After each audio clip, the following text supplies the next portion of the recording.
బాన్స్వాడలో BRS road show corner meeting. Banswada పట్టణ కేంద్రంలో శనివారం మాజీ శాసన సభాపతి, బాన్స్వాడ ఎమ్మెల్యే పోచారం శ్రీనివాసరెడ్డి అధ్యక్షతన BRS road show corner meeting నిర్వహించారు.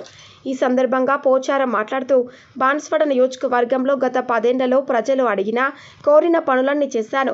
బాన్స్వాడ నియోజకవర్గాన్ని అన్ని రంగాల్లో నెంబర్ 1గా అభివృద్ధి చేశాను.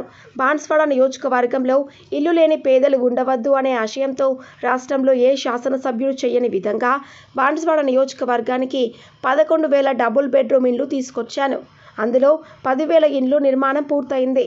డబుల్ బెడ్రూమ్ ఇండ్లు నిర్మించుకున్న పేద లబ్ధిదారులకు బీఆర్ఎస్ ప్రభుత్వంలో 400 కోట్లు బిల్లులు ఇప్పించాను. ప్రభుత్వం మారిన తర్వాత పెండింగ్లో ఉన్న 26 కోట్లు బిల్లులు ఇవ్వాలని కాంగ్రెస్ పార్టీ మంత్రిని కోరితే ఆయన అంగీకరించారు. తర్వాత ఆ ప్రాంతానికి చెందిన కాంగ్రెస్ నాయకులు ఆ మంత్రి దగ్గరకు వెళ్లి బిల్లులు ఇవ్వద్దని చెప్పారంట. బీఆర్ఎస్ ప్రభుత్వంలో 400 కోట్ల బిల్లులు ఇప్పించాను. ఇప్పటి కాంగ్రెస్ ప్రభుత్వం మరి గతంలో ఈ ప్రాంతం నుంచి రైల్వే లైన్ మార్కింగ్ అయింది. గతంలో ఉన్న ఇంటికి చదవగా తీసుకురాలేడు. నేను మొట్టమొదటిగా చేసే పని రైల్వే లైన్ ఇక్కడ నుంచి సంగారెడ్డి వరకు, జులకల్ మీదకి వెళ్ళి సంగారెడ్డి వరకు తీసుకొస్తానని చెప్పి సందర్భంగా తెలియజేస్తా ఉన్నా. మనకు రైల్వే లైన్ వస్తే ఈ ప్రాంతం అభివృద్ధి చెందుతుంది, ఇండస్ట్రీస్ వస్తాయి, డెవలప్మెంట్స్ వస్తుంది, నిరుద్యోగులకు జాబులు దొరుకుతాయి. కాబట్టి ఆ పని ముందు నేను చేస్తానని చెప్పి సందర్భంగా తెలియజేస్తా ఉన్నా. ఇక్కడ వచ్చినటువంటి మా చెల్లెళ్ళు, అక్కలు, మీ అన్నదమ్ముల యొక్క ఆశీర్వాదంతో నేను మీ శాసనసభ్యుడిగా గెలుపొందినాను. మీ అందరికీ శిరస్సు నుంచి నమస్కారం తెలియపరుస్తా ఉన్నాను. ఎందుకంటే నమ్మకంతో, విశ్వాసంతో నన్ను గెలిపించారు. నా మనసులో ఉన్నటువంటి మాట కూడా ఎన్నడూ కూడా నాకు అన్యాయం చేయలేదు. మీ అందరికీ పేరు పేరున కార్యకర్తలకు, నాయకులకు, పెద్దలకు, మా ఆడబిడ్డలకు అందరికీ పేరు పేరున హృదయపూర్వకంగా ధన్యవాదాలు తెలియపరుస్తా ఉన్నాను. నేను ఎమ్మెల్యేగా పోయినసారి ఉన్నప్పుడు, కేసీఆర్ గారు ముఖ్యమంత్రి ఉన్నప్పుడు బాన్స్వాడ కాన్స్టిట్యున్సీ రాష్ట్రంలోనే నంబర్ 1గా తయారు చేశాను. అదేవిధంగా పేదల కోసం డబుల్ బెడ్రూమ్ ఇళ్లు మంజూరు చేశాం. రాష్ట్రంలో ఏ నియోజకవర్గానికి తేనె ఇల్లు బాన్స్వాడ కాన్స్టిట్యున్సీకి 11 ఇళ్లు మంజూరు చేయించాను. ఆయనకు నేను అసెంబ్లీలో అడిగిన, అయ్యా నేను మా గవర్నమెంట్ ఉన్నప్పుడు 400 కోట్ల రూపాయలు డబుల్ బెడ్రూమ్ పైసలు ఇప్పించాను. మీ ప్రభుత్వం వచ్చింది, ఇంకో 26 కోట్లు ఉన్నాయి, ఇప్పించుకొని అడిగాను. మీరు లిస్టు పంపించండి అన్నా, ఇస్తాన్నాడు. పంపించి 3 నెలలు అయింది. అయితే ఇక్కడ ఉన్నటువంటి కాంగ్రెస్ నాయకుడు, కాంగ్రెస్ పార్టీ అందరు కాదు, మనలో నుంచి కొంతమంది పోయి దొంగలు, ఆ దొంగలతో పాటు ఇంకొక ఆయన శ్రీనివాసరెడ్డి పంపించినటువంటి డబుల్ బెడ్రూమ్ పైసలు తీయద్దు అని అక్కడ మంత్రికి చెప్పచ్చు.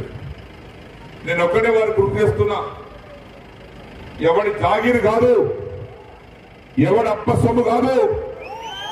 రేపు పార్లమెంట్ ఎలక్షన్ అయిన తర్వాత 15-20 రోజులు చూస్తా.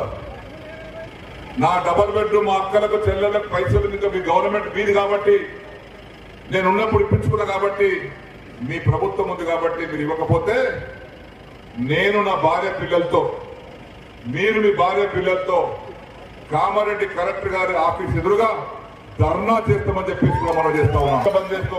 కేసీఆర్ గారు ఇచ్చిన దానికంటే ఎక్కువ రేవంత్ రెడ్డి గారు కాంగ్రెస్ పార్టీ అధికారంలోకి వస్తే ఇస్తారని మాట ఇచ్చాడు. ఏ మాట ఇచ్చాడు? కేసీఆర్ గారు ఆడబిడ్డకు 18 ఏళ్లు దాటినటువంటి ఆడబిడ్డకు కళ్యాణ్ లక్ష్మి పేరుతో, షాదీ ముబారక్ పేరుతో 1,00,000 రూపాయలు ఇస్తే దానికి తోడుగా తులం బంగారం ఇస్తామన్నాడు. ఇంతమంది ఆడబిడ్డలు కూర్చున్నారు ఇక్కడ. 5 మాసాలైంది ప్రభుత్వం వచ్చి. ఎవరికైనా ఒక తులం బంగారం వచ్చిందని అడుగుతున్నాను ఆడబిడ్డలకు. రానివారు ఆడబిడ్డ చేతులు లేపండి, తులం బంగారం రానివారు. అదేవిధంగా ఆడబిడ్డలకు ఏమన్నారు?